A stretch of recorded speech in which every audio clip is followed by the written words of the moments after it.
Welcome, everybody, to this week's episode. We really appreciate you joining us. This podcast really shows us how we can all learn, live, and thrive off of each other. By sharing our knowledge through our conversations, we will impart some knowledge whilst learning ourselves how to progress even further. Here is your host.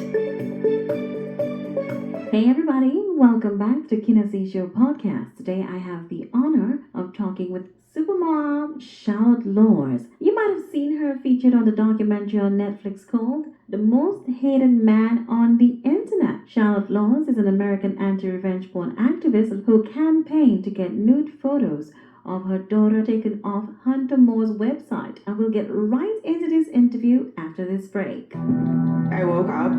You know, you wake up, you look at your phone, 200 notifications. There it was, topless, multiple photos. It was an absolute shock. Shit, I got posted on the site. IsAnyoneUp.com. I felt violated. Humiliation. That site was about destroying lives. They would create a website like this. This is Hunter Moore from IsAnyoneUp.com. Fucking all your girlfriends.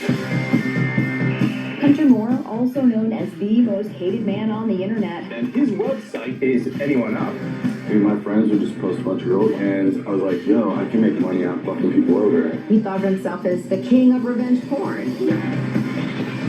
He made it appear that you would be very successful by being a complete sociopath on the internet. And it pissed me off. I pleaded with him to please remove these images, and the response that I got, LOL. Has there been any individual you've just felt sorry for to the point that you take something down? No, it's just too much fun. But the one thing he didn't anticipate was Charlotte Laws. He came after my daughter. The Kinesis Show podcast is brought to you by NGM Events, Arab Vibes, DMB Holdings Limited, UTV, and Warner Brokerage Services. Charlotte, it's good to have you here. Welcome to the show. Well, thank you for having me. Charlotte, your 25-year-old daughter, Kayla Laws' computer was hacked and a topless photo of her was stolen. And that photo appeared on Hunter Moore's website, IsAnyoneUp.com. What was your reaction when you learned about this? Well, when I first learned that my daughter, when she called me and said something horrible happened, Mom, I thought it was a car accident because that's what a parent automatically thinks when a kid calls them. And then she told me about the website. And I went on the website and I was really quite shocked to see what it was, because it wasn't about nudity or pornography. It was about hatred. It was about humiliation. It was about shaming victims. It was about driving people to suicide. It was about ruining lives and getting spread in cyberspace. A topless picture is not going to just disappear on its own. And I knew it would need to come down very quickly. I used to be a private investigator, so I kind of got to work in trying to find out about Hunter Moore, to find out about the website, and figure out what avenue I could take to get that content removed as quickly as possible. How long did it take you to get the photos off that website? Well, I got my daughter's pictures down in about 9 days. I know it seems like it was a lot longer because I was working 12 hours a day or more to try to get that content removed. And then after my daughter's pictures came down, then I was working to try to get the other victims' pictures removed and working with the FBI. So it was, it ended up being a very long 2-year process by the time he was finally arrested and looking at jail time. You began what you called Operation No More. How did you find the patience to fight against revenge porn and Hunter Moore?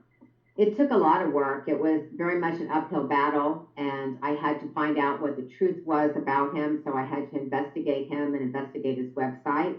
I was a private investigator back in the 1980s, and I kind of started finding out as much as I could. And one thing I wanted to find out is whether there was a hacking scheme associated with the site, because at the time, revenge porn was not illegal. And so there was really no way to, quote, get him other than a civil suit for copyright violation. And that's not a very strong case to make.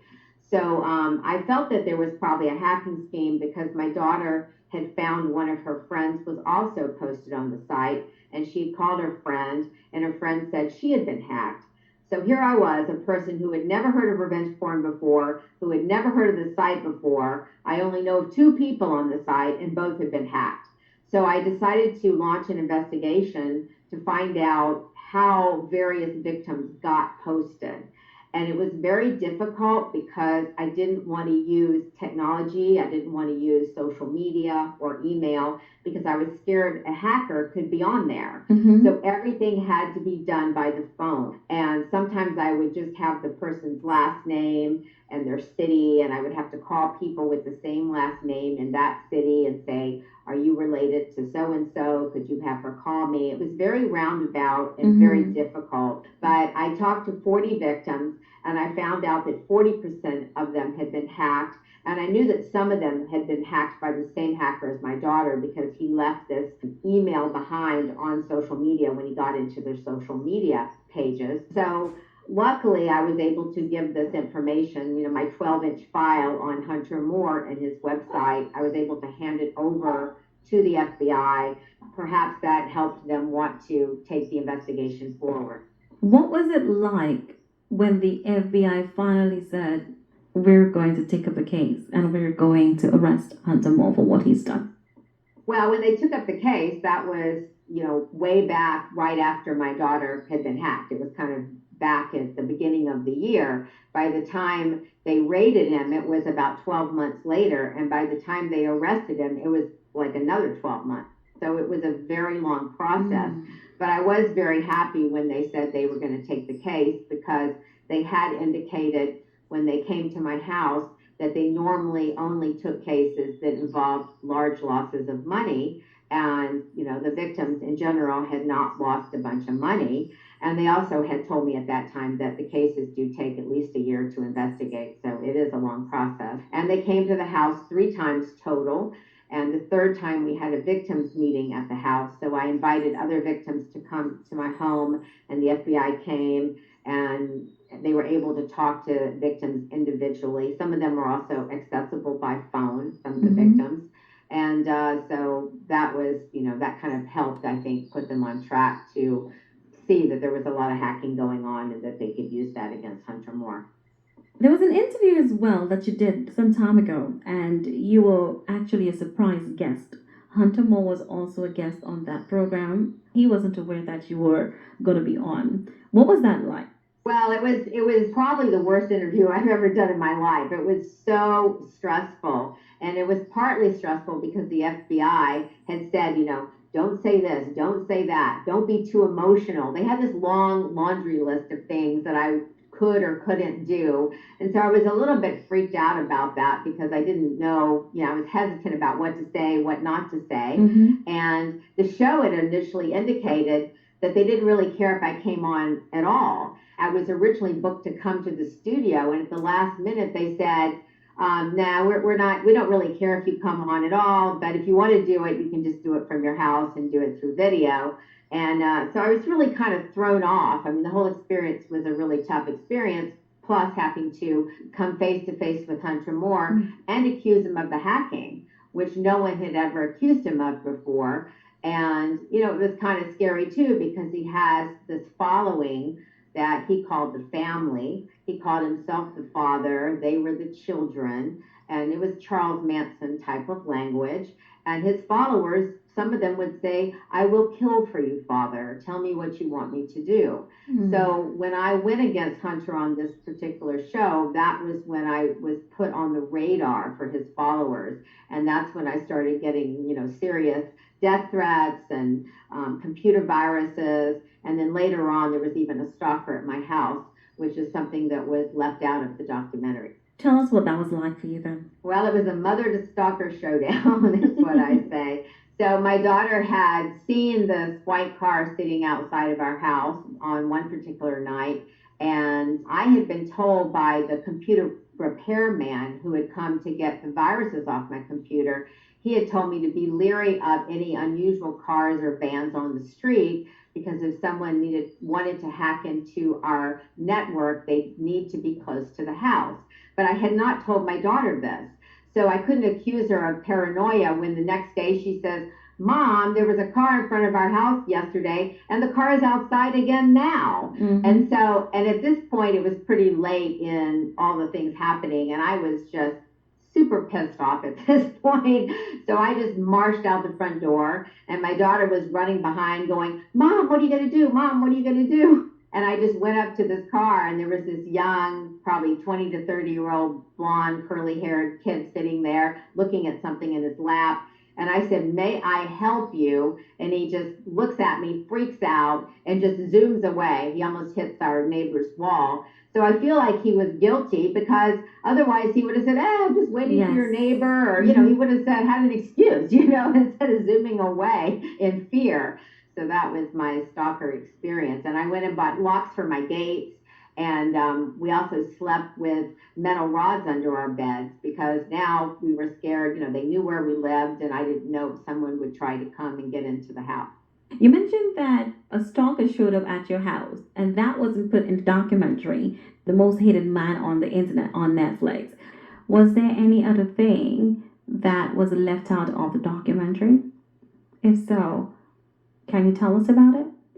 Well, in addition to the stalker, there was, I went undercover at one of Hunter Moore's DJ gigs. And the reason I did this is because a victim wanted to serve him with legal papers and she wanted to have a witness. And so I was supposed to be that witness. And he was doing this DJ gig in Long Beach. And I looked really ridiculous. I had on this white pasty makeup. I had on sunglasses, a black wig, a beatnik beret, a velvet jacket, tacky velvet jacket, and these like artsy pants. I looked really outrageous. And what was weird is I parked my car, I drove down to this location. I parked my car in this huge parking lot with lots of cars. I locked the door, I turn around, and guess who's standing there staring at me? Hunter Moore. He's with like 3 other kids, and he stares at me, but he didn't recognize me, thankfully. And he just continued walking to some van. And then I went in and observed him, at his DJ gig. And that was really the first time I came face to face with him. And I was surprised they didn't include it in the docuseries because they actually took video of it. Or tape of it. They, had made me dress up in this crazy outfit again and walk to the car and do all these different things in this ridiculous outfit, but they didn't include it. Why do you think they left it out? I think they were just trying to make it, the docuseries move really quickly and they wanted it to be short. It is very short. I originally told them I thought it should be 4 or 5 parts, and they said, oh no, we're doing 3 parts. I just felt that it was really short, but it does move quickly and you definitely don't get bored. It's a very exciting docuseries. And I think that was why they just had, time constraints and they wanted to keep it snappy and moving along. Tell me about how the underground group, there was an underground group that helped you then. Tell us about that. Yeah, it was right after the stalker situation. I was getting lots and lots of backlash from Hunter's followers. And I got a message on Twitter from someone named Jack, the fake name. And he said he was with the group Anonymous and he wanted to have a phone conversation. And I didn't even know who Anonymous was, really. I knew very little about them. So I was doing Google searches during our phone conversation. And he said, don't worry, we're going to protect you. We're going after Hunter Moore tomorrow. We're going to dox him. In other words, put his personal information online. And, I felt that they had my back. I felt great about it. I didn't know for sure if it was real, though. Part of me thought maybe this is a practical joke. But the next day, Anonymous went after Hunter Moore and put his information online, including his social security number. They apparently declared him dead in the state of California. They sent him a bunch of dildos, I think. They did all these things. It was kind of hilarious, I have to say. And he became very quiet. He was very scared of Anonymous. Hunter Moore was scared of the FBI and he was scared of Anonymous, but he was clearly not scared of me. So anyways, I was really happy that Anonymous came to my aid. Do you think what happened to your daughter, do you think this trend could have been more quickly stopped with the support of internet giants? It's difficult. I think that, a law was needed, and we still need a federal law, which we don't even have here in the States.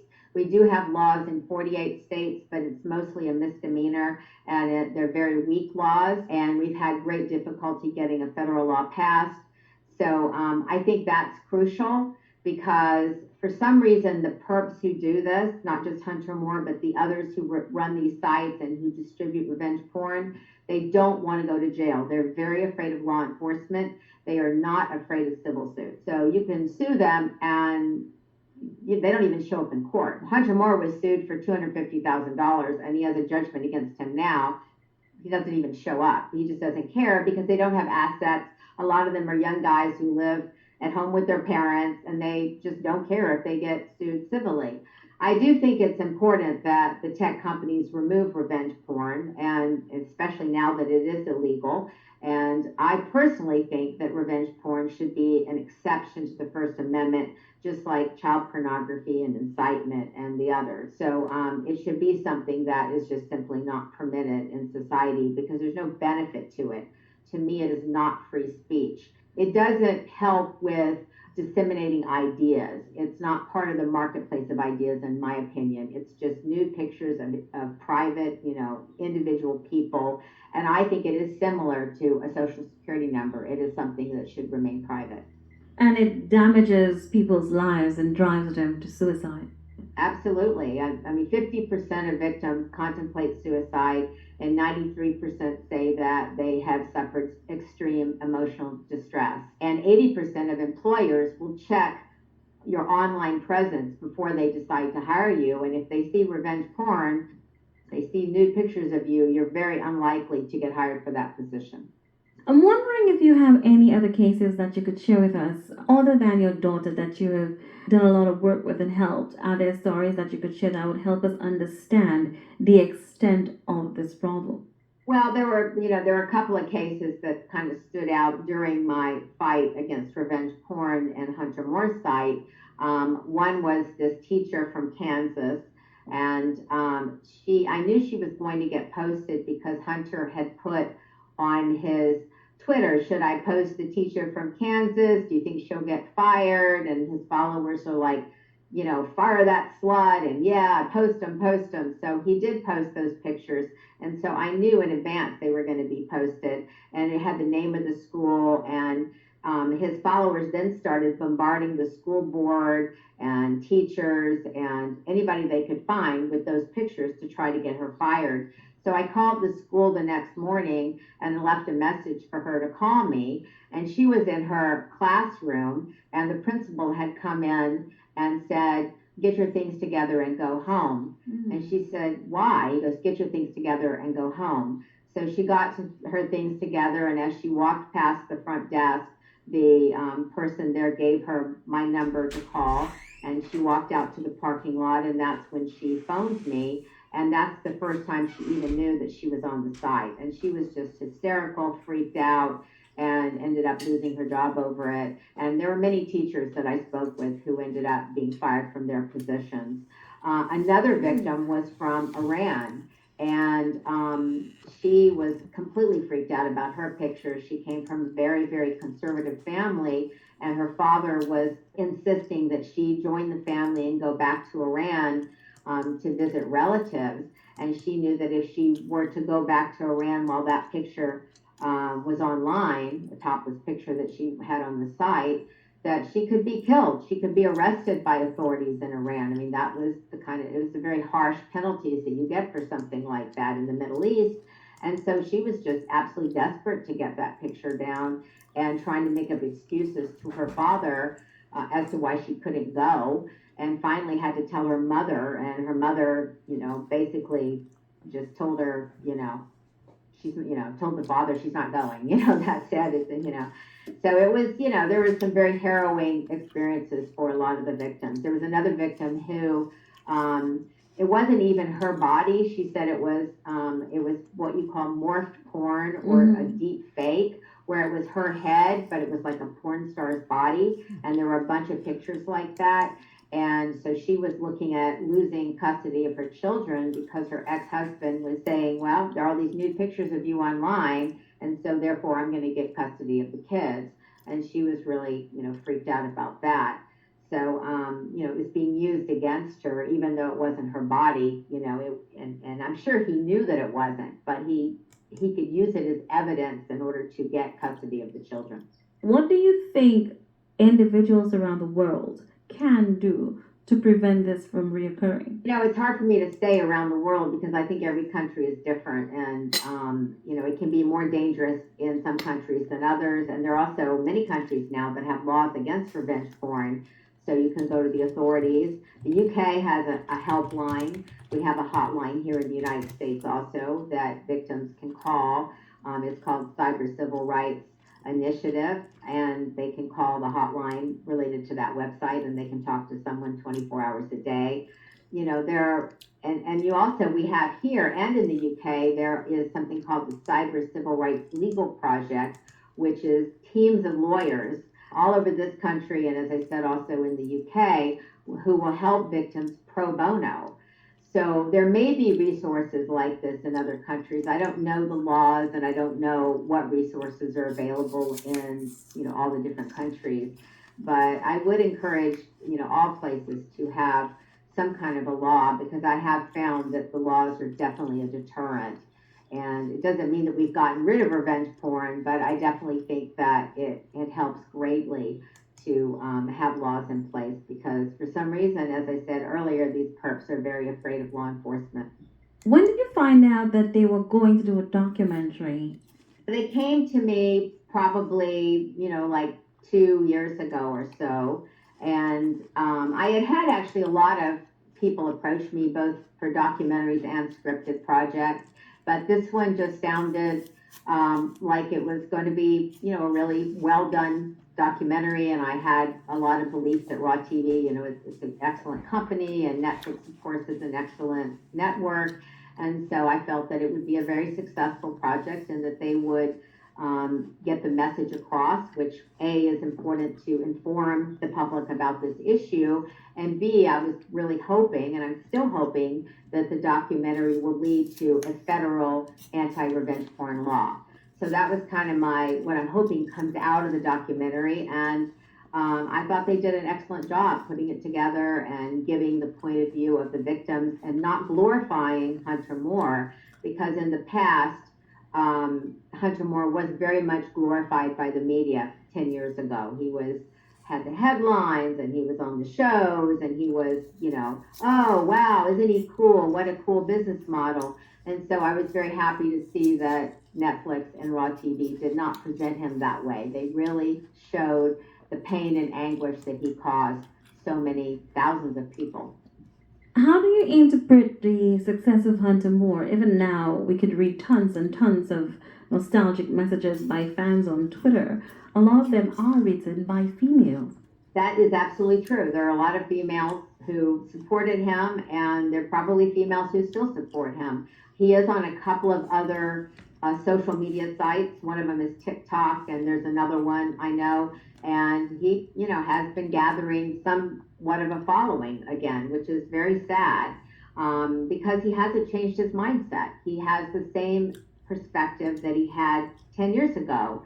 He has never apologized. When asked if he would do anything differently, he said, all I would do is jack up things 10 times harder. So I don't know what that means, but perhaps that means leading to murders. I have no idea.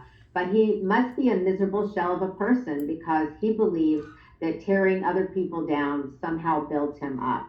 And so I've been told that these other sites where he posts with his followers today, have racist comments and anti-gay comments and sexist comments. And I've been told they haven't seen any revenge porn. There's some self-submitted nudity, I believe, but there is a lot of, prejudice and a lot of hateful comments that are being disseminated between him and his followers, is what I've been told. I have not checked it out myself, because I just don't want to get drawn into the negativity of Hunter Moore again, if I can help it. Tell us about James Mcgibney.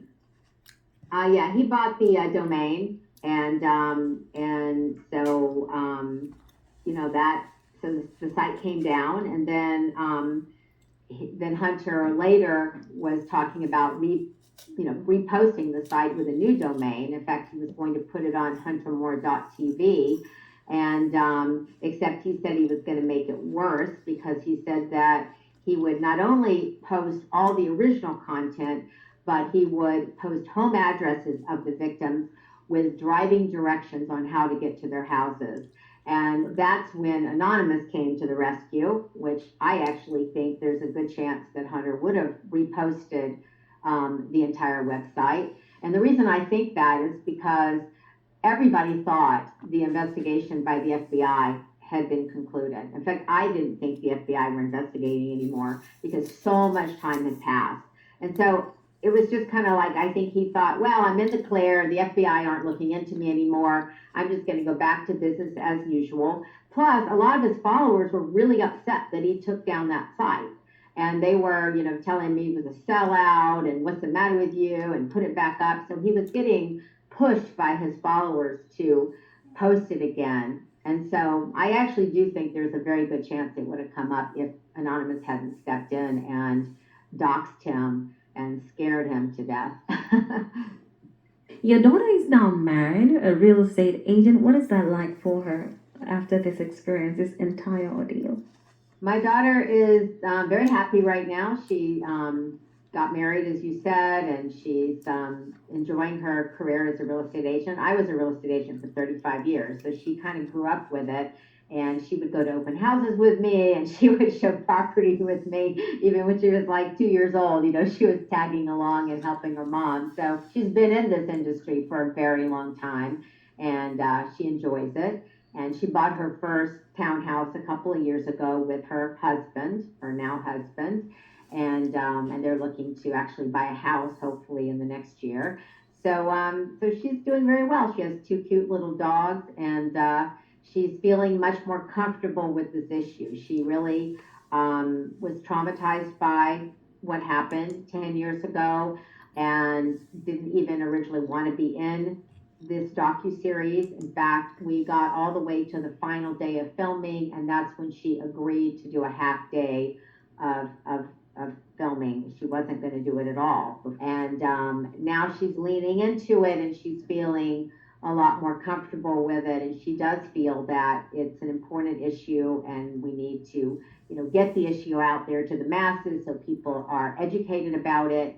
And we also need a federal law. And so it's my hope and her hope as well that this docuseries will lead to that federal law, putting that in place. How about you? What has it been like for you? I'm sure it has been a roller coaster ride. Can we see another book being written? What have you been up to lately? Well, I'm working on another book right now, which is I have 2 memoirs currently, and one of them tells about my revenge porn fight.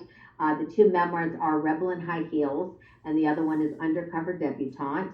And I'm working on an academic book right now because I've kind of always been an activist, and so this has to do with animal advocacy. Mm-hmm. And so I kind of started fighting civil rights as a kid, and then gay rights. I've been working on that many years in my life, and animal rights, and then also women's rights with the revenge porn issues. And I have come to believe that other-centrism, or helping others, both humans and non-humans, is the key to happiness.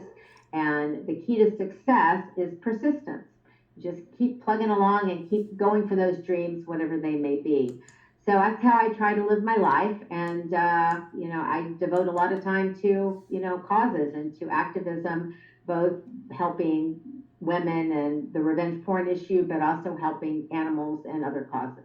So I'm guessing some victims have reached out to you since the documentary have been released, people contacting you for help. Yeah, I've talked to over 500 victims in the past 10 years.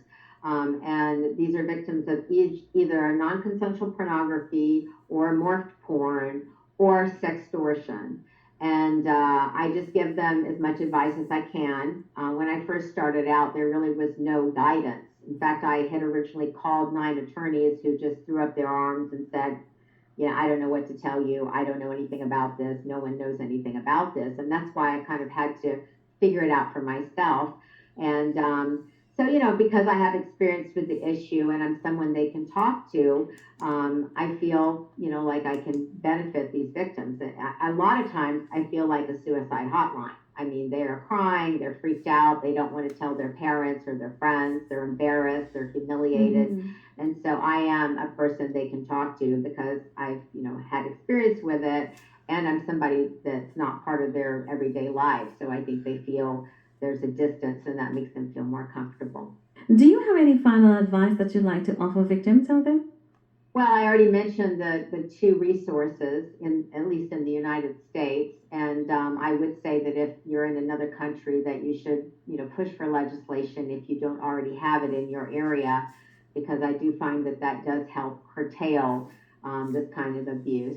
And be careful with your privacy in general. I mean, you want to, like you have a camera, for example, on your computer, you want to cover it. You don't want someone to be able to hack in and video you unbeknownst to you. Be careful about your, private information. Change your passwords frequently. There are a lot of things you can do. If you become a victim, one thing you might want to do too, if you're in a relationship, you might want to have a social media prenup or postnup. So either you're starting a relationship or you're in one, or you even just ended one. Get your significant other to sign something saying that you cannot share photos of each other online. Something like that would be a beneficial step to take. And, if you do become a victim, you want to take screenshots of all the information so that you have those in case you need them for court. You want to build up the positive things about yourself online. And that is in order to push the negative pictures further down on Google. So you want to build up your presence, your social media presence in a positive way. Mm-hmm. So there are like little things like that you can do. You can copyright your photos in Washington, D.C., so that if you are going to go to court, you would have that as evidence. You'd have to copyright before you go to court. And it's like $35, and you can put 2,000 pictures together and, bundle them and then get them copyrighted. So, there are like little tips along those lines. And you can also sue civilly if it's your picture. You own the copyright if you took a selfie, for example. If your girlfriend took the picture, you can ask your girlfriend to sign over the rights to you so that you own the copyright. Mm-hmm. And if you own the copyright, you can sue for $250,000 per picture in civil court against somebody who's distributing it. So you also have the civil courts as an avenue. And how can we find you on the internet? Social media, Instagram, Twitter? On Twitter, I'm at Charlotte Laws, just like my name. And then on Instagram, I'm at Dr. Charlotte Laws. Charlotte Laws, it was a pleasure chatting with you today, Dr. Laws, and thank you for your heroic work on this issue. Well, thank you for having me. That was Charlotte Laws, and she took a prominent role in the Netflix series, The Most Hated Man on the Internet. It's the latest true crime docuseries. It's streaming on Netflix currently, looking at the downfall of self-proclaimed professional life ruiner Hunter Moore. The three-part docuseries explores how Moore's revenge porn website IsAnyoneUp.com, which published nude photographs of men and women, was eventually shut down thanks to Charlotte Laws and law enforcement. The one thing Moore didn't anticipate, that there would be somebody out there like Charlotte Laws. He anticipated everything else, but he never expected an angry mother to be his undoing. Check out The Most Hated Man on the Internet, streaming on Netflix right now. Join me on Mondays to Fridays on KNCRadio.com, 9 a.m. to 1 p.m. Eastern. New episodes of the KNC Show podcast premieres every Friday. Download the KNC Radio app on Google Play or listen to kncradio.com.